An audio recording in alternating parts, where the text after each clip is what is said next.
ಮನುಷ್ಯ ನಮ್ಮ ದೇಶನ ಎಷ್ಟು ಒಳ್ಳೆ ಸ್ಥಾನಕ್ಕೆ ಕರ್ಕೊಂಡು ಹೋಗಿದ್ದಾರೆ. ಯಾವುದೇ ಸ್ವಾರ್ಥ ಇಲ್ಲದೆ ಏನೂ ಇಲ್ಲದೆ ದೇಶನ ಬೆಳವಣಿಗೆಯತ್ತ ಸಾಗಿಸ್ಬೇಕನ್ನೋ ದೃಷ್ಟಿಕೋನದಲ್ಲಿ ಇಟ್ಕೊಂಡಿರೋ ವ್ಯಕ್ತಿಗೆ ಇಷ್ಟು ಅವಾಚ್ಯ ಶಬ್ದಗಳನ್ನು ಮಾತಾಡ್ತಿದ್ದೀರಿ ನೀವು.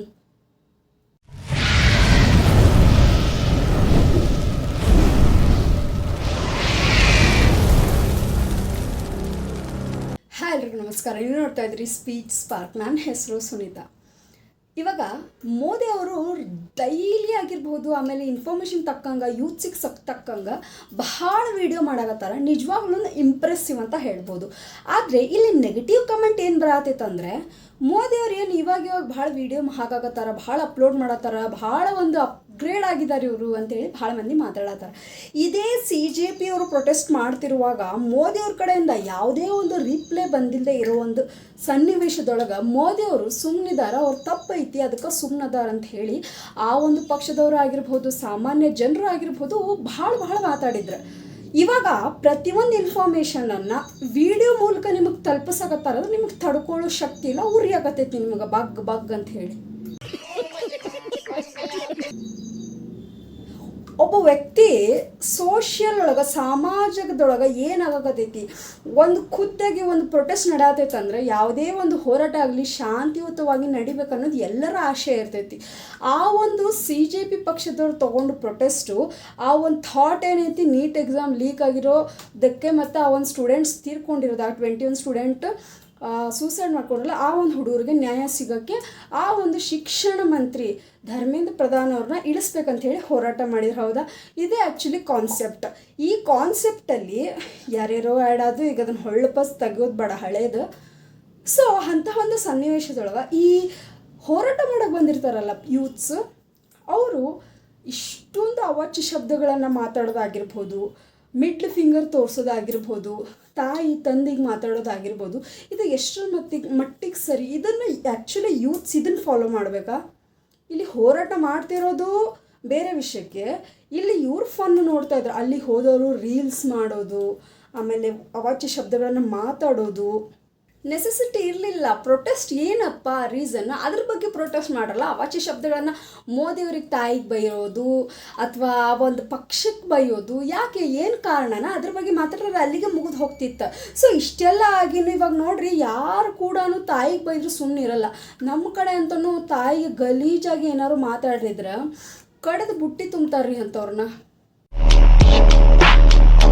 ಅಂಥದ್ರೊಳಗೆ ಮೋದಿಯವ್ರಿಗೆ ತನ್ನ ಸ್ವಂತ ತಾಯಿಗೆ ಅಷ್ಟು ಅವಾಚ್ಯ ಶಬ್ದಗಳನ್ನು, ಅವ್ರಿಗಿಲ್ಲ ಬಿಡ್ರಿ ಜಗತ್ತೊಳಗೆ, ಅವ್ರು ಹೋಗಿದ್ದಾರೆ, ಅಸ್ತಂಗತಾಗಿದ್ದಾರೆ, ಅವ್ರನ್ನ ಅಷ್ಟು ಕೀಳಾಗಿ ಮಾತಾಡೋದು, ಅಷ್ಟು ಅವಾಚ್ಯ ಶಬ್ದಗಳನ್ನು ಮಾತಾಡೋದು ಮಾಡಿದ್ದಾರೆ. ಮತ್ತು ಅವ್ರ ವಿಡಿಯೋದೊಳಗೆ ಇವಾಗ ಬಂದದ ವಿಡಿಯೋ. ಸೊ ಅದ್ರೊಳಗೆ ಹೇಳಿದ್ದಿಷ್ಟ, ಅವರು ಈಗಿನ ಹುಡುಗರು ಭಾಳ ಒಂದು ತುಂಟಾಟ ಸ್ವಭಾವದವ್ರು ಅದಾರ. ಅವರಿಗೆ ನಾಲಿಗೆ ಹಿಡಿತ ಇಲ್ಲದೆ ಏನು ಬೇಕಾದ ಮಾತಾಡ್ಬಿಟ್ಟಾರೆ. ನನ್ನ ತಾಯಿಗೂ ಬೈದಾರ. ಆ ಒಂದು ವಿಷಯ ನನಗೆ ಭಾಳ ಬೇಜಾರಾಗೈತಿ. ಆದ್ರೆ ಆ ಒಂದು ಹುಡುಗರು ವಯಸ್ಸು ಹಂಗೈತಿ, ಅವರು ನಡ್ಕೊಳ್ಳೋ ರೀತಿ ಹಂಗೈತಿ. ಅಂಥವ್ರನ್ನ ನಾವು ಕ್ಷಮಿಸ್ಬಿಟ್ಟು ಮುಂದೆ ಒಳ್ಳೆ ದಾರಿ ಒಳಗೆ ಕರ್ಕೊಂಡು ಹೋಗೋನು. ಈಗ ಓಡಾಡೋದಾರ ಇವ್ರನ್ನ ಸರಿ ಮಾಡೋಕ್ಕೆ ಸಾಧ್ಯ ಇಲ್ಲ, ಆದರೆ ಪ್ರಯತ್ನ ಪಡೋನು ಅನ್ನೋ ಒಂದು ರೀತಿಯೊಳಗೆ ಒಂದು ಮೆಸೇಜನ್ನು ಹೇಳಿದಾರೆ ಅವರು ಒಂದು ಇನ್ಸ್ಟಾಗ್ರಾಮಲ್ಲಿ ರೀಲ್ಸ್ ಒಳಗೆ. ಇದಕ್ಕಂತ ಹೇಳಿ ಒಂದು ಅಪ್ರಿಷಿಯೇಷನ್ ಪಡಬೇಕು. ಯಾಕಪ್ಪ ಅಂತಂದ್ರೆ, ಮೋದಿಯವ್ರು ಏನು ಮಾತಾಡತ್ತಿಲ್ಲ ಅನ್ನೋರ ಮಧ್ಯೆ ಮೋದಿಯವರು ಆಗ್ತಿರೋದನ್ನು, ಆಗಿರೋದನ್ನು, ಮಾಡ್ತಾ ಇರೋದನ್ನು ಹೇಳ್ತಾ ಇದ್ದಾರೆ. ಅಂದರೆ ಅದನ್ನು ಒಳ್ಳೆ ರೀತಿ ತೊಗೊಳೋದು ಬಿಟ್ಟು ಅದನ್ನು ನೀವು ಯಾಕೆ ಬೇರೆ ರೀತಿ ಇಂಪ್ಯಾಕ್ಟ್ ಮಾಡ್ತಾ ಇದ್ದೀರಿ? ಅವ್ರು ಮಾತಾಡೋದಾಗಿರ್ಬೋದು ಅಥವಾ ಅವ್ರನ್ನ ಇಮಿಟೇಟ್ ಮಾಡೋದಾಗಿರ್ಬೋದು ನೆಸೆಸಿಟಿ ಇಲ್ಲ ಅಲ್ಲ. ಏನೋ ಹೇಳದೇ ಇರೋ ಟೈಮಲ್ಲಿ ಇವ್ರು ಹೇಳ್ತಾ ಇಲ್ಲ, ಇವ್ರು ಹೆದರ್ಕೊಂಡು ಸುಮ್ಮನೆ ಕೂತ್ರು, ತಪ್ಪು ಇವ್ರ ಕಡೆನೇ ಐತೆ ಅಂತ ಹೇಳಿ ನಾವು ಬ್ಲೇಮ್ ಮಾಡ್ತಿದ್ವಿ. ಈಗ ಆ ವ್ಯಕ್ತಿನೇ ಬಂದುಬಿಟ್ಟು ಹೀಗೈತಿ ಅಂತ ಹೇಳಿ ಹೇಳ್ಯಾರ, ಅದನ್ನು ಆಕ್ಸೆಪ್ಟ್ ಮಾಡ್ಕೊಳಕ್ಕೆ ರೆಡಿ ಇಲ್ಲ. ಅದಕ್ಕೆ ಮತ್ತೆ ಹೊಳಪಸ್ ಇನ್ನೊಂದು ಸ್ವಲ್ಪ ಖಾರ ಉಪ್ಪು ಹಾಕಿ ಉರಿಯೋಸ್ ಬೆಂಕಿಗೆ ತುಪ್ಪ ಹಾಕಿದಂಗೆ ಲೆಕ್ಕ ನಿಮ್ದು. ಕೊನೆಗೆ ಅವ್ರು ಒಂದು ವಿಡಿಯೋದೊಳಗೆ ಒಂದು ಲೈವ್ ವಿಡಿಯೋದೊಳಗೆ ವಿಡಿಯೋ ರೆಕಾರ್ಡ್ ಮಾಡಿಬಿಟ್ಟು ಅವರು ಒಂದು ಹುಡುಗರನ್ನ ಕ್ಷಮಿಸ್ಬಿಟ್ಟು ಮುಂದೆ ಒಳ್ಳೆ ಪೀಳಿಗೆ ಹತ್ರ ಹೋಗಲಿ ಅಂಥೇಳಿ ಒಂದು ಹಾರೈಸೋ ರೀತಿಯೊಳಗೆ, ಒಂದು ಆಶೀರ್ವಾದ ಮಾಡೋ ರೀತಿಯೊಳಗೆ ಆ ವ್ಯಕ್ತಿ ಅಷ್ಟು ಹೇಳ್ಕೊಂಡಾನ. ಅದಕ್ಕೆ ಏನೆಲ್ಲ ಕೆಟ್ಟ ಶಬ್ದಗಳನ್ನು, ಅವಾಚ್ಯ ಶಬ್ದಗಳನ್ನು ಇವಾಗೂ ಕೂಡ ನೀವು ಬರಿತಾ ಇದ್ದೀರಂದ್ರೆ ಎಂತಹ ಕೀಳುಗೆಟ್ಟ ಮನಸ್ಥಿತಿ ಇದ್ದಿತ್ತು ನಿಮ್ದು. ಒಳ್ಳೆಯದನ್ನು ಹೇಳುವಾಗ ಸಹಿಸ್ಕೊಳ್ಳೋಕ್ಕಾಗಲ್ಲ, ಏನೂ ಮಾತಾಡದೆ ಇದ್ದಾಗೂ ಸಹಿಸ್ಕೊಳಕ್ಕಾಗಲ್ಲ. ಅದೇ ಹೇಳ್ತಾರಲ್ಲ, ಸಮಾಜನೇ ಅಷ್ಟು, ಹಿಂಗಿದ್ರೆ ಹಿಂಗೆ ಹೇಳ್ತಾರೋ, ಹಿಂಗಿದ್ರೆ ಹಿಂಗೆ ಹೇಳ್ತಾರೋ. ಒಳ್ಳೇದನ್ನು ಮಾಡೋಕ್ಕೆ ಹೋಗ್ತಾ ಏನಾದ್ರು ಜನರಿಗೆ ಅಟ್ರ್ಯಾಕ್ಟ್ ಮಾಡ್ಕೊಳ್ಳೋಕ್ಕೆ ಅಥವಾ ತಮ್ಮ ಬಲೆಗೆ ಹಾಕೊಳ್ಳೋಕ್ಕೆ ಮಾಡ್ತಾ ಇದ್ದಾರೆ ಅಂತ ಅನ್ನೋದು. ಅಕಸ್ಮಾತ್ ಸೈಲೆಂಟಾಗಿ ಸುಮ್ಮನೆ ತಮ್ಮ ಪಾಡಿಗೆ ತಾವಿದ್ದಾರೆ, ಓಹ್ ಇವ್ರಿಗೆ ಏನೂ ಇಲ್ಲ, ಬೇರೆ ಬೇರೆ ದೇಶ ಸುತ್ತೋದೈತೆ, ಅದಕ್ಕೆ ಇವರು ಸುಮ್ಮನಿದ್ದಾರೆ ಅಂತ. ಹೆಂಗೆ ಮಾಡಿದ್ರೂ ಮಾತಾಡೋದೇ ಅಲ್ಲ. ಸ್ಯಾಟಿಸ್ಫ್ಯಾಕ್ಷನ್ ಅನ್ನೋದು ನಿಮ್ಮ ಜೀವನದಲ್ಲೇ ಇಲ್ಲ ಅನ್ನಿಸ್ತೈತಿ. ನಿಮ್ಮ ಮಾತು, ನಿಮ್ಮ ನಡವಳಿಕೆ. ಯಾವುದಾದ್ರು ತಾಯಿಗೆ ಬೈದರೆ ಯಾರು ಸುಮ್ಮನಿರ್ತಾರ?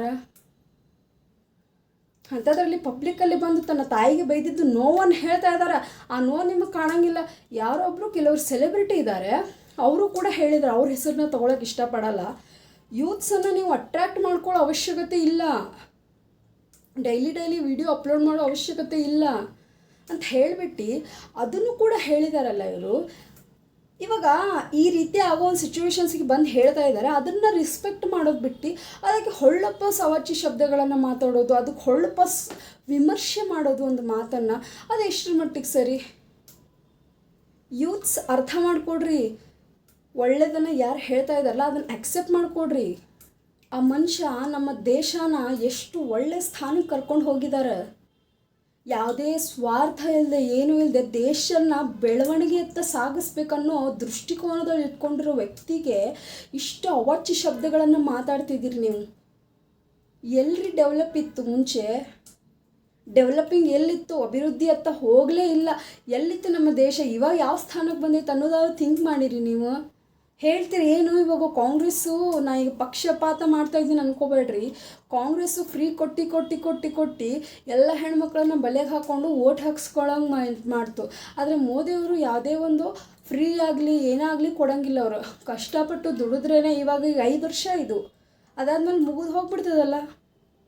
ಬಪ್ಪ ಅಂದರೆ ಇನ್ನು 1.5 ವರ್ಷ, ವರ್ಷದ ಮೇಲೆ ಇನ್ನೊಂದು 2 ತಿಂಗಳು ಎಕ್ಸ್ಟ್ರಾ ಇರ್ಬೋದು ಅಷ್ಟೇ, ಮುಗೀತಲ್ಲ. ಮತ್ತೇನು ಮುಂದೆ? ನಮ್ಮ ಕಾಲೊಳಗೆ ನಾವು ನಿಲ್ಲೋ ಅಂತಹ ಧೈರ್ಯ ಕೊಡೋರು ಮೋದಿ ಸರ್ಕಾರ ಆಗುತ್ತೆ. ಪುಕ್ಕಟ್ಟು ಮನೇಲಿ ಕೂತ್ಕೊಂಡು ಆರಾಮಾಗಿ ಎಲ್ಲರ ಟ್ರಿಪ್ಪಿಗೆ ಹೋಗೋದು, ಅದೇ ರೊಕ್ಕ ಬೇರೆದಕ್ಕೆ ಹಾಕೋದು. ದಿನಸಿ ರೇಟ್ ಜಾಸ್ತಿ ಆಗೈತಿ, ಏನಾದ್ರು ವಸ್ತು ಮೇಲೆ ಜಾಸ್ತಿ ಆಗೈತೆ ಅಮೌಂಟು, ನಮ್ಮ ಕಡೆ ಇಲ್ಲಿ ಫ್ರೀ ತೊಗೊಂಡು ಹಿಂದ್ಗಡೆಯಿಂದ ಇಸ್ಕೊಳ್ತಾರೆ. ಅದು ನಿಮ್ಮ ಕಣ್ಣಿಗೆ ಕಾಣಿಸಂಗಿಲ್ಲ. ಯೂತ್ಸಿಗೆ ಹಾಗೆ ಮಾಡ್ತಾರೆ, ಯೂತ್ಸಿಗೆ ಹಿಂಗೆ ಮಾಡ್ತಾರೆ. ಯೂತ್ಸನ್ನು ತಮ್ಮ ಒಂದು ಕಾಲೊಳಗೆ ನಿಂತ್ಕೋರಿ, ನಿಮ್ಮ ಸ್ಟ್ರೆಂತ್ ಏನಂತ ತಿಳ್ಕೋರಿ ಅಂತ ಹೇಳಿ ನಿಮಗೆ ಪೊಟೆನ್ಷಿಯಲನ್ನು ಹೇಳ್ತಾರೆ ಅವರು. ಆದರೆ ನೀವು ಎಲ್ಲನೂ ಬಿಟ್ಟು ಬರೀ ಫ್ರೀ ಕಡೆನೇ ಫೋಕಸ್ ಕೊಡೋಕೆ ಹೋಗ್ಬೇಡ್ರಿ. ಕಾಯಕವೇ ಕೈಲಾಸ ಅಂತ ಹೇಳಿ ಬಸವಣ್ಣವ್ರು ಹೇಳಿದ ಮಾತನ್ನು ನೆನಪಿಟ್ಕೊಡ್ರಿ. ಜೀವನ ಪರ್ಯಂತ ತಿಳ್ಕೋದನ್ನು ಕಲಿಯೋದನ್ನು ಮಾಡೋ ಕೆಲಸನ ಯಾವತ್ತೂ ಮರೆಯೋಕ್ಕೆ ಹೋಗಬೇಡ್ರಿ. ಫ್ರೀ ಅಂತ ಹೇಳಿ ಯಾವತ್ತೂ ಕೂಡ ಫ್ರೀ ಹಿಂದೆ ಹೋಗಬೇಡ್ರಿ. ಫ್ರೀ ಹಿಂದೆ ಕ್ವಾಲಿಟಿ ಭಾಳ ಖರಾಬ್ ಇರ್ತೈತಿ.